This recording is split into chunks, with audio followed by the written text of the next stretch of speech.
Nobody noticed the sky at first. Not really. Not in the way that mattered.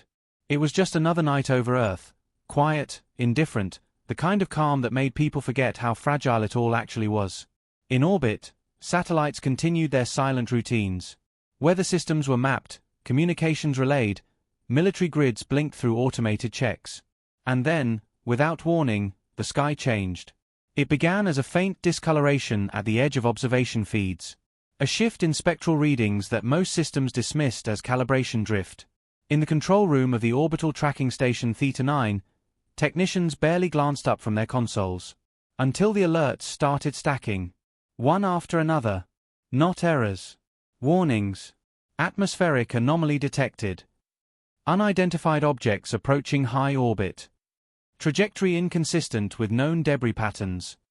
Then the final line appeared in red across every monitor. Mass descent event initiated. Captain Adrian Cole stepped into the room 10 seconds later, coffee still in his hand, expecting routine chaos. Space always generated false alarms. Solar interference. Sensor lag. Human error. But the silence in the room told him this was different. Nobody was speaking. They were watching. On the central display, the first object appeared.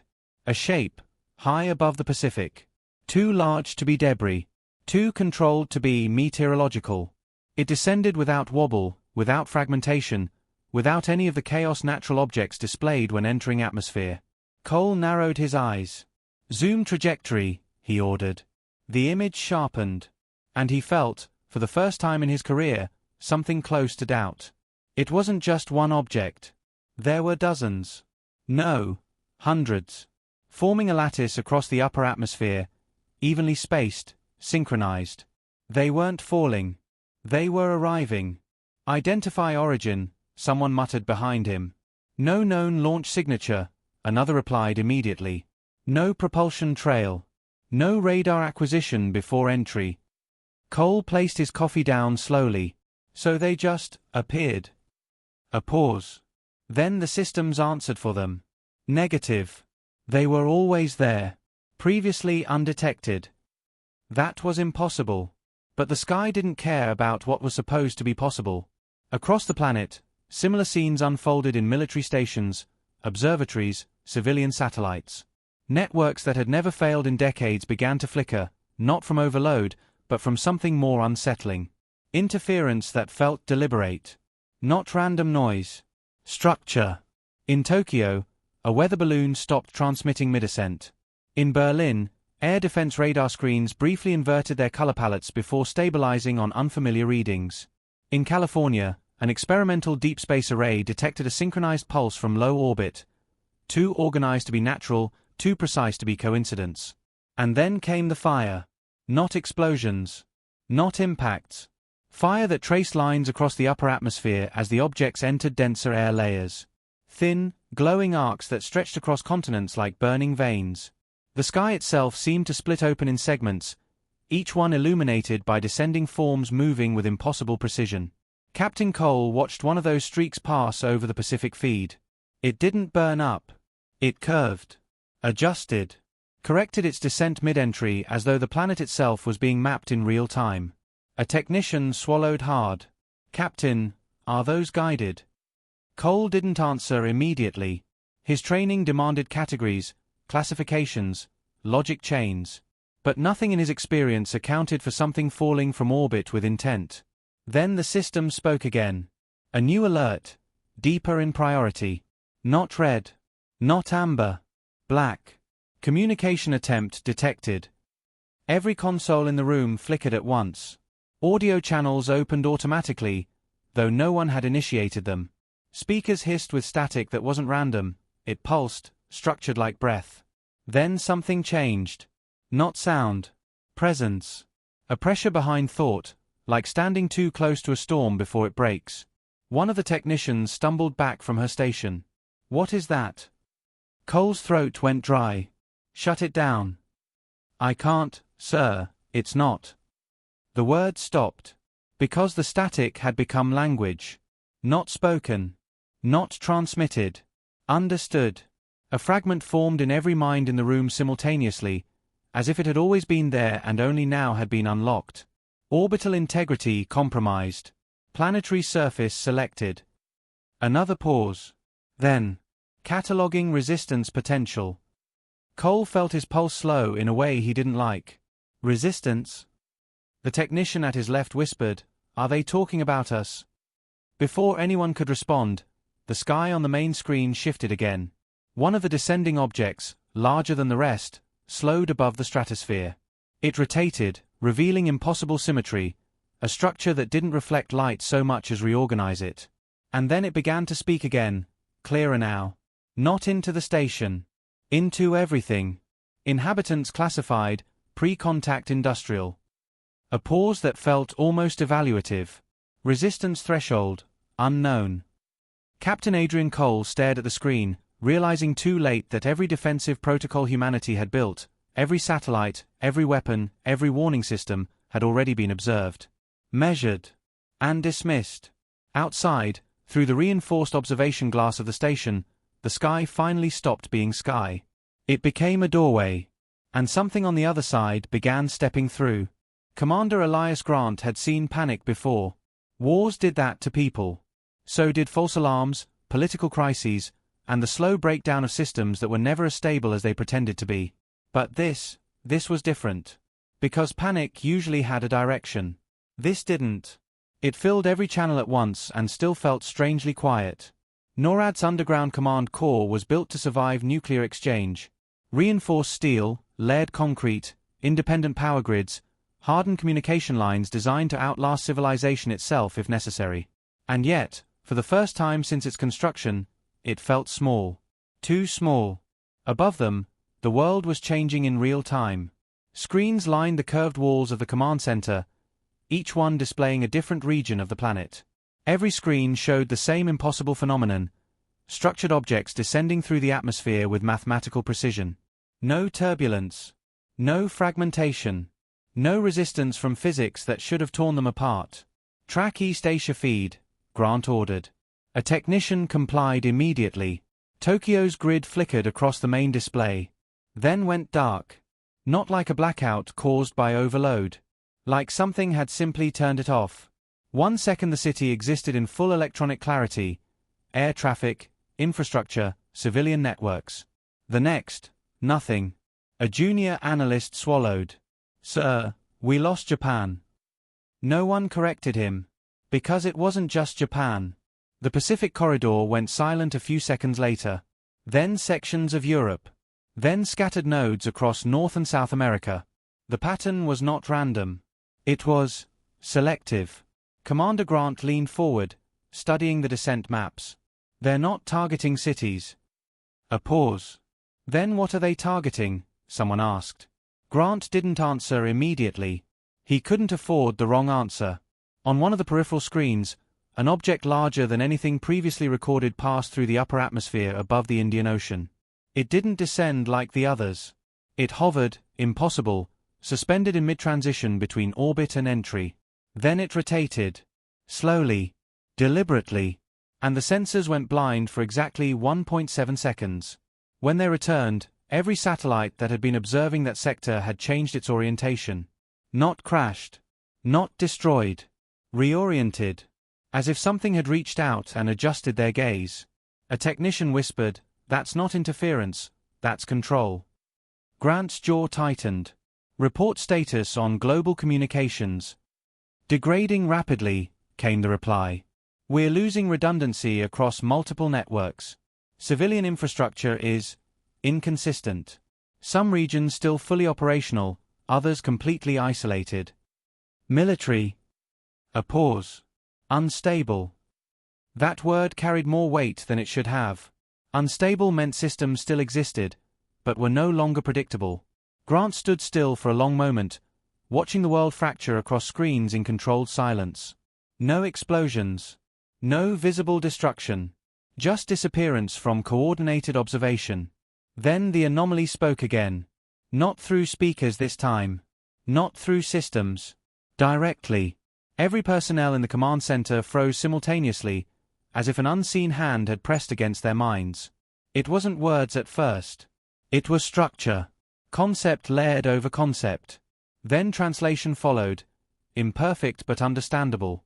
Assessment in progress. Grant's breath slowed. Everyone, stay calm. Do not respond verbally. A few nodded mechanically, but their eyes betrayed the truth. They had already heard it. Already understood it.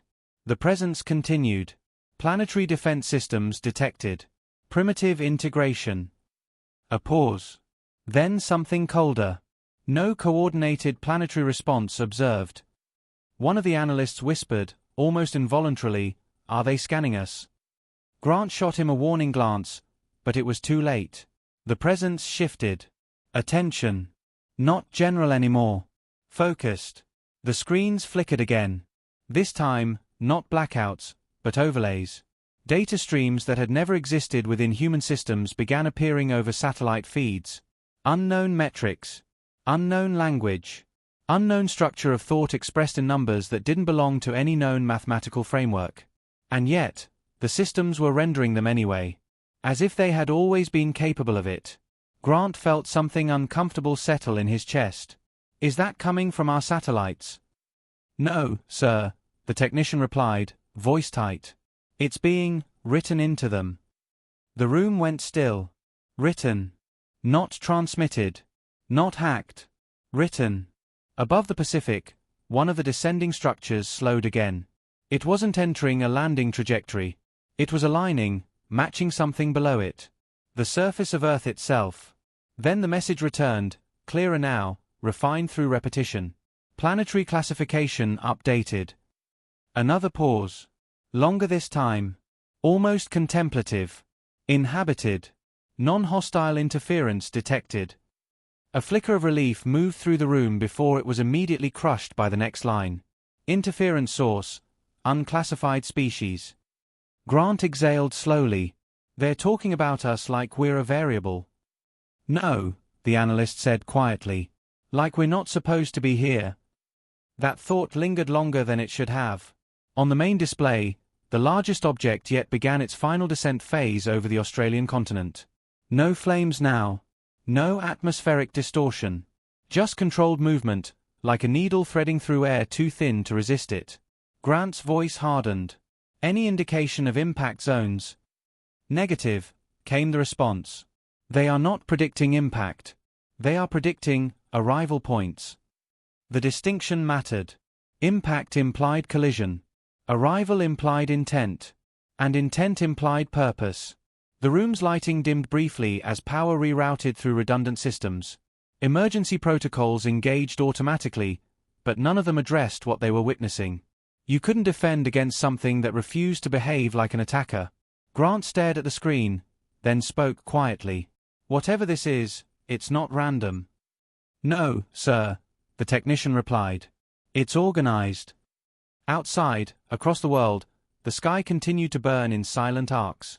And beneath it, humanity waited, without understanding what exactly it was waiting for, or whether waiting was still a choice. The Australian desert should have been empty. Instead, it felt occupied, like something vast had taken residence in the silence itself. Captain Marcus Vane stood at the edge of the deployment perimeter, boots half sunk into pale sand. Heat shimmered across the horizon, but it didn't behave normally anymore. The waves of distortion were too steady, too uniform, as if the atmosphere had been ironed flat. Behind him, 8 soldiers waited in a loose formation. No chatter. No jokes. Even the usual nervous energy of a first contact scenario had drained away. What replaced it wasn't fear exactly. It was restraint. As if speaking too loudly might trigger something that was already listening. The object had arrived 23 minutes ago. There had been no impact event. No seismic shock. No flash of energy or atmospheric disruption. It simply appeared in the desert, like a thought becoming real. Now it stood there. A towering structure of impossible geometry, black, angular, folded inward on itself in ways that refused Euclidean interpretation. It didn't cast a shadow. It didn't reflect sunlight. It didn't interact with the environment in any measurable way. And yet it was undeniably present. Visual confirmation still holding, Vane said into his comms. No response. He tried again. HQ, do you read? Only static answered him. Not noise. Absence. Like someone had erased the channel mid-sentence. One of the soldiers adjusted his visor. Sir, we're completely off-grid. Satellite uplink is gone. Not jammed? Vane asked. The soldier hesitated.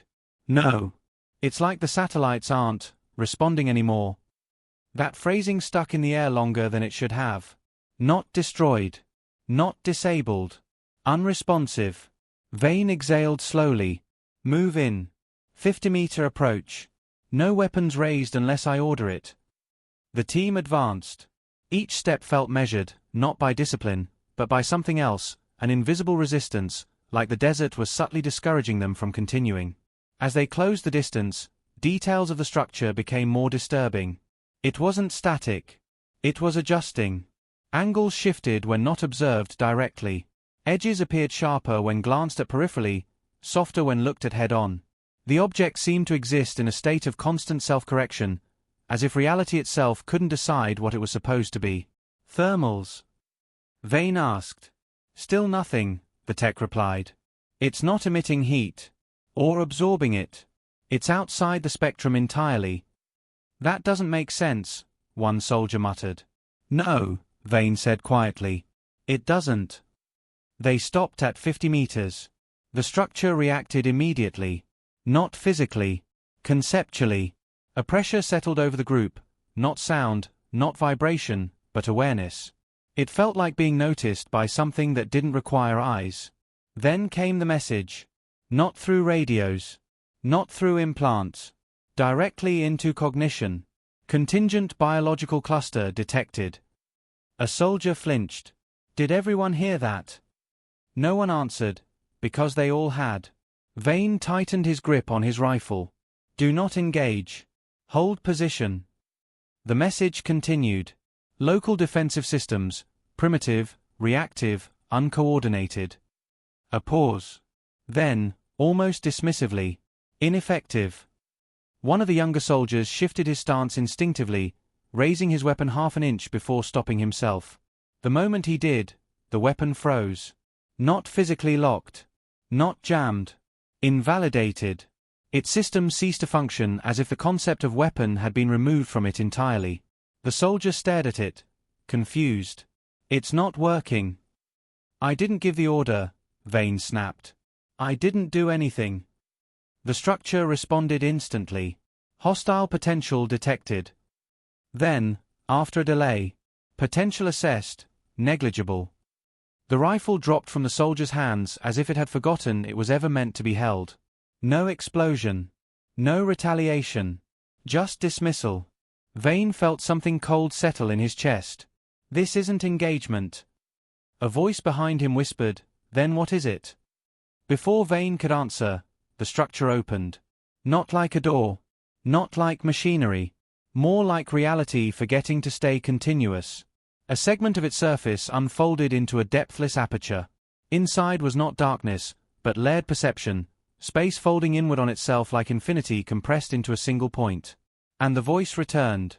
Stronger now. Clearer. Planetary entry phase complete. The soldiers tensed. Vane forced his voice steady. Identify yourself. The reply came instantly. Designation irrelevant. That word hit harder than any threat. Irrelevant. As if identity itself had no functional value to whatever stood before them. The structure continued. Planetary status. Inhabited. Cognitive systems fragmented. Fragmented. Not primitive.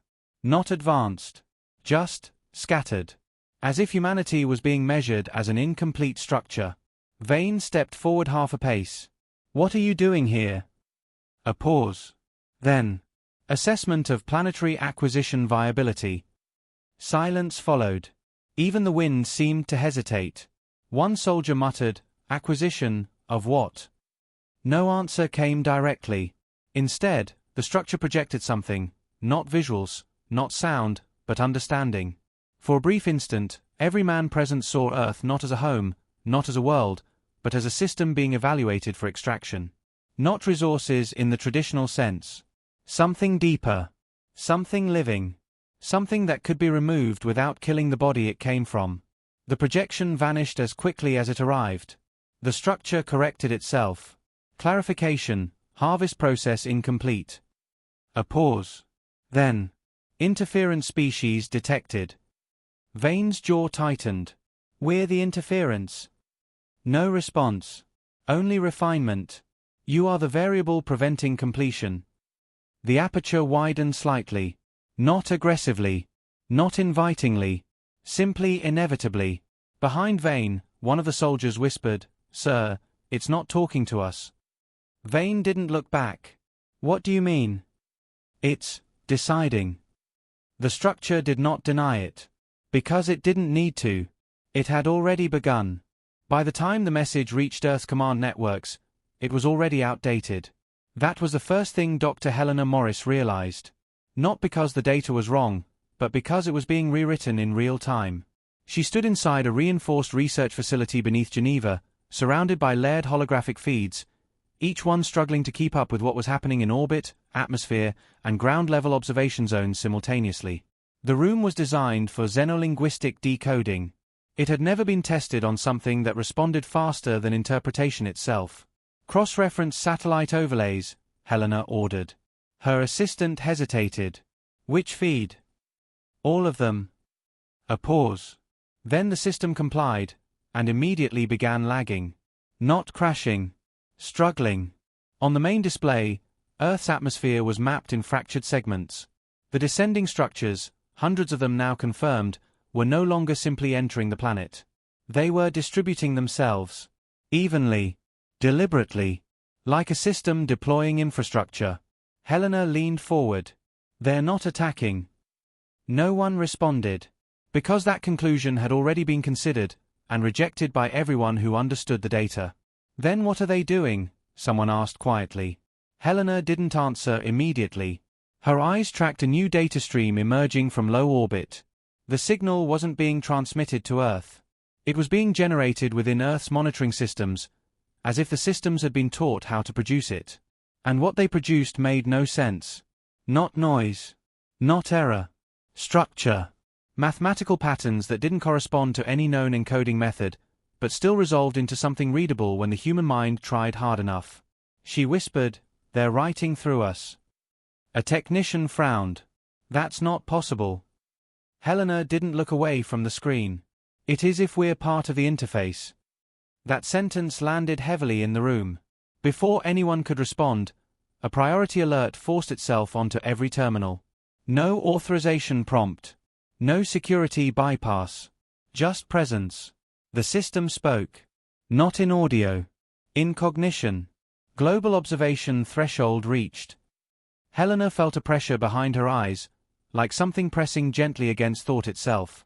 The message continued. Planetary defensive coordination. Absent. A pause. Then. Local response units detected. Uncoordinated. One of the analysts swallowed. "They're mapping us." "No," Helena said quietly. "They're classifying us." The distinction mattered. Mapping implied observation. Classification implied judgment. On another screen, orbital imagery shifted again. One of the largest structures had stopped over the South Pacific. It wasn't descending anymore. It was stationary, hovering just above atmospheric boundary, radiating no heat, no energy signature, nothing detectable in any conventional spectrum. And yet it was affecting everything beneath it. Weather patterns subtly shifted. Electromagnetic fields realigned. Communication latency across entire continents fluctuated in synchronized pulses. It wasn't destruction. It was adjustment. Helena pointed. "Zoom that sector." The technician complied. The structure filled the screen. It looked less like an object and more like an equation given physical form, something that existed only because something else expected it to exist. Then the interference began again. The same cognitive intrusion experienced in earlier sites, now stronger, more refined. Species assessment ongoing. Helena closed her eyes briefly. "They're speaking in layered logic. It's not language, it's structure first, meaning second." Her assistant frowned. "Meaning second?" "Yes," she said. "We're interpreting it backwards." The message refined itself again, reacting to increased human comprehension. Observation: planetary cognitive systems exhibit delayed interpretation cycle. Helena opened her eyes sharply. They know how we think. The system continued. Interference classification updated. A pause. Long enough to feel intentional. Then, obstruction class confirmed. The word obstruction echoed across every monitored channel worldwide. Not a sound. As definition. In NORAD's underground core, Commander Elias Grant froze mid-report as the same designation appeared across his screens. Obstruction. Not enemy. Not target. Obstruction. Something that didn't need to be defeated, only accounted for. One analyst whispered, "That's not a war designation." Grant finished it quietly. "It's a logistics one." Back in Geneva, Helena stared at the structure in orbit as it shifted position again. Not toward cities. Not toward military installations. Toward distribution nodes. Energy grids. Communication hubs. Atmospheric stabilizers. Oceanic sensors. Anything that could be used to understand or regulate planetary systems. They weren't striking civilization. They were bypassing it. Helena spoke slowly. "They're ignoring us." "No," a technician replied. "They're moving through us." On cue, the cognitive message returned, clearer now, as if responding to their understanding. Local species interference is not primary objective. A pause. Then, interference is structural. Helena's breath slowed. "We're not the target." She turned slightly, as if trying to find someone to confirm it. No one answered. Because everyone already knew. The message finalized itself. Primary objective, planetary resource acquisition. Another pause. Then, colder. Biological cognition cluster, collateral obstruction layer. The word collateral should have implied insignificance. Instead, it implied inevitability. Helena looked back at the screen, her voice barely audible. "We're not being invaded." A long silence followed across every facility listening. Then she finished it. "We're being worked around." Above Earth, the structures continued their silent arrangement. And humanity, for the first time in recorded history, was no longer central to the system unfolding above it. Only present. And in the way of something that did not require permission to proceed. The decision came from every command center at once. Not because they agreed. Because they realized there was nothing left to wait for. Across the planet, Earth's dormant defense systems came alive. Missile silos in North America, Arctic tracking stations, submerged launch platforms in the Atlantic, hardened air defense grids in Eurasia. Systems designed for wars that had never come. Until now, Commander Elias Grant stood in NORAD's Central Command Core, watching the world compress into a single operational map. "Confirm global readiness," he ordered. Confirmed, came the response. All major strike networks synchronized. Autonomous targeting disabled. Human authority control active. A technician hesitated. "Sir, we're fully exposed. No trial runs. No calibration phase." Grant didn't look away from the screen. "We don't have time for calibration." On the main display, alien structures continued their silent distribution across the globe. They no longer looked like invaders. They looked like infrastructure being installed into a system that had always been incomplete. Dr. Helena Morris appeared on the secure channel from Geneva, her voice tight. "Elias, don't do this yet." "We've already done nothing," Grant replied. "That's the point," she said. "Everything they've done so far ignores us unless we interfere. The moment you escalate." "They're already here," Grant cut in. Helena hesitated. "Not here in the way you think." Before she could continue, the first wave launched. Missiles broke silence across continents. Hundreds of them. Then thousands. The sky lit up in synchronized arcs of fire, bright trails rising through the atmosphere like humanity trying to carve its existence into the heavens. For the first time since the event began, Earth made itself loud enough to be undeniable. Tracking systems locked instantly. Targets confirmed. Trajectory solutions calculated. Impact windows aligned. And then, the alien response began. It was not a counterattack. It was a correction. At 80 kilometers altitude, every incoming missile stopped behaving like a weapon. Not detonated. Not destroyed. Reclassified. Across global defense networks, targeting systems flickered in confusion. The missiles were still physically present, but no longer recognized as valid objects within the orbital structure's perception layer. One analyst whispered, "They're not intercepting them." A pause. "They're ignoring them out of existence." Grant's jaw tightened. "Keep firing." "We are," came the response. "But nothing is registering past upper atmosphere." On another screen, Helena's voice sharpened. "Elias, stop. You're not engaging them. You're feeding their model." Grant finally looked up. "Explain." "They don't perceive attack the way we do," she said quickly. "Every action we take is just new data. You're not breaking their system, you're updating it." A silence fell over the command core. Then a new alert appeared across every terminal simultaneously. "Not from Earth systems. From everywhere." The cognitive message returned. Unified. Stable. No longer fragmented across regions or interfaces.